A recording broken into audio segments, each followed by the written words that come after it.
Você provavelmente só está vendo este vídeo porque já se pegou pensando algumas vezes que existe algo de muito errado com o mundo, com a incapacidade de se diferenciar quem está dentro das igrejas do que está fora e com as próprias pregações das igrejas.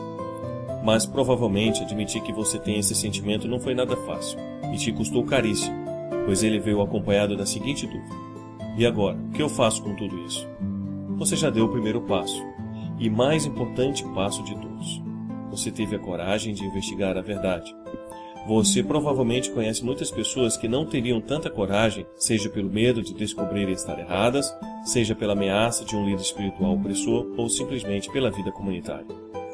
E se você já deu esse passo, certamente a promessa bíblica irá se cumprir para você. E buscar-me-eis e me achareis quando me buscardes com todo o vosso coração.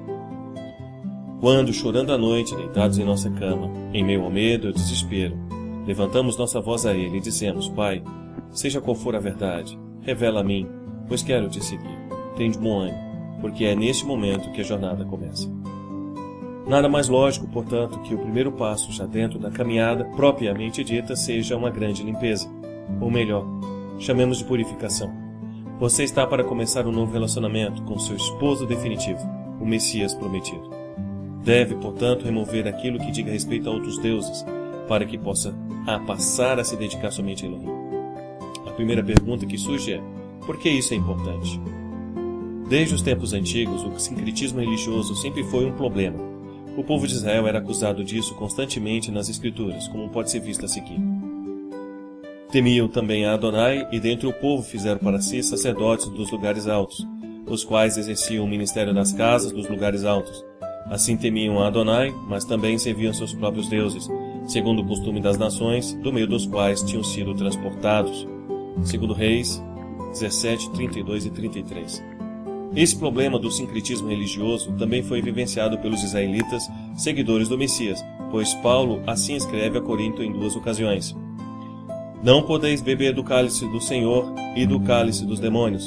Não podeis participar da mesa do nosso Senhor e da mesa dos demônios. 1 Coríntios 10, 21. Que harmonia há entre o Messias e Belial? Ou que parte tem o crente com o incrédulo? E que consenso tem o santuário de Elohim com os ídolos? Pois nós somos o santuário do Elohim vivo, como Elohim disse: neles habitarei, e entre eles andarei, e eu serei o seu Elohim, e eles serão meu povo. Pelo que saí do meio deles, e separai-vos, diz Adonai, e não toqueis coisa imunda, e eu vos receberei. 2 Coríntios 6, 5 a 7. Você pode perceber por essas passagens que o Eterno não ficava muito feliz com o povo quando este misturava elementos da sua adoração com elementos de religiões politeístas ou pagãs. Isso não apenas pela idolatria, mas também porque ele abomina essas práticas e proibiu os seus filhos de copiarem tais práticas religiosas. Tenham cuidado para não serem enganados e para não se interessarem pelos deuses delas, dizendo: como essas nações servem a seus deuses, faremos o mesmo.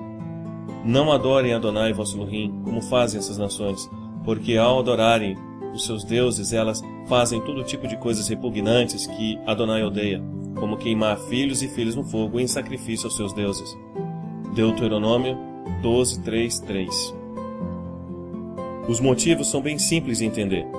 Essas práticas eram abomináveis, arraigadas no misticismo e na superstição, e odiosas.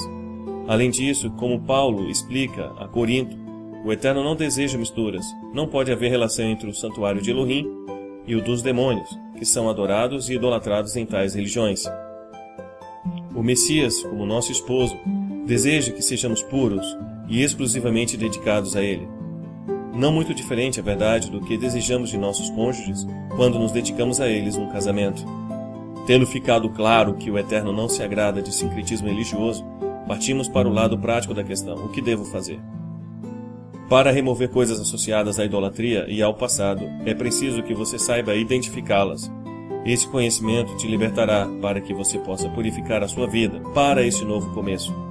Aqui iremos abordar apenas superficialmente os elementos principais, só para embasamento, mas é importante que você pesquise sobre esses temas, que leia com mais profundidade sobre cada um deles, para que possa tirar suas conclusões. É importante compreender que o sincretismo religioso era uma poderosa arma utilizada pelo Império Romano para assegurar a Pax Romana.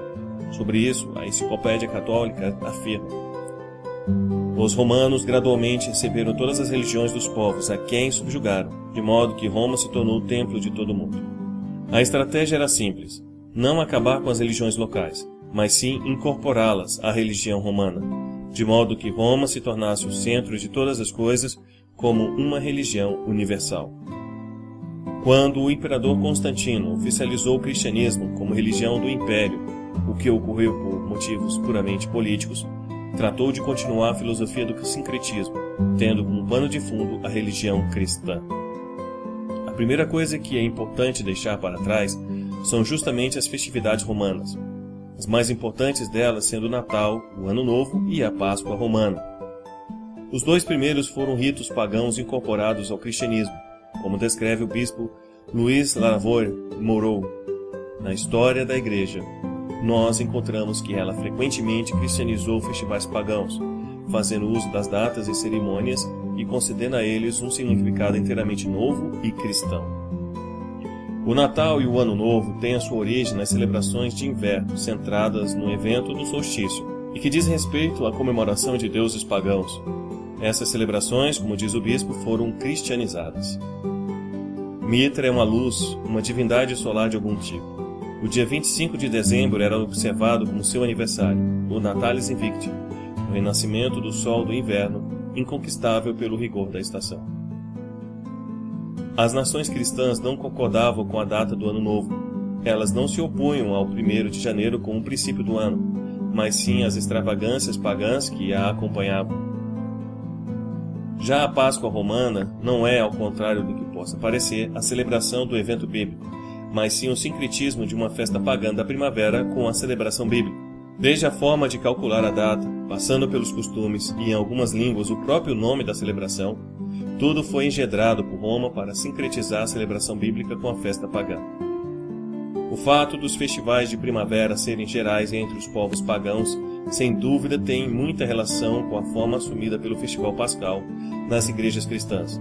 O termo inglês Easter é de origem pagã.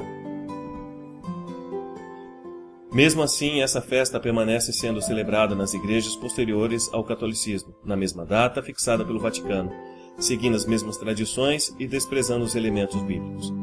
Como você pode perceber, essas celebrações devem ser totalmente desprezadas por aqueles que buscam um relacionamento verdadeiro com o Eterno, o Elohim de Israel.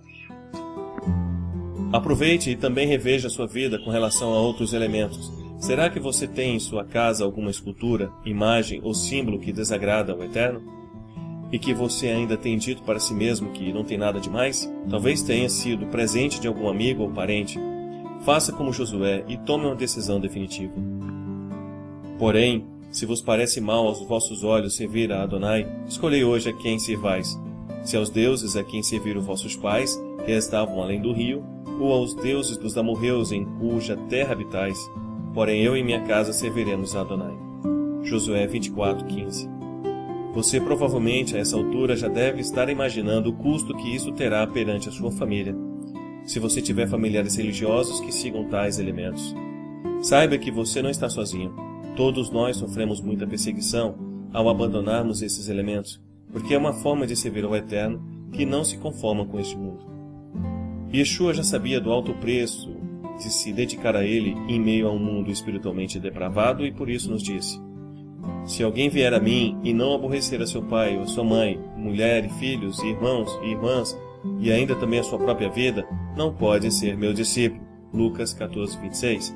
Lembre-se das palavras de Yeshua: tomai sobre vós o meu jugo, e aprendei de mim que sou manso e humilde de coração, e encontrareis descanso para as vossas almas. Mateus 11:29. Mas fica aqui um parêntese importante. Muita gente, muita mesmo, confunde ser firme em suas convicções com ser duro.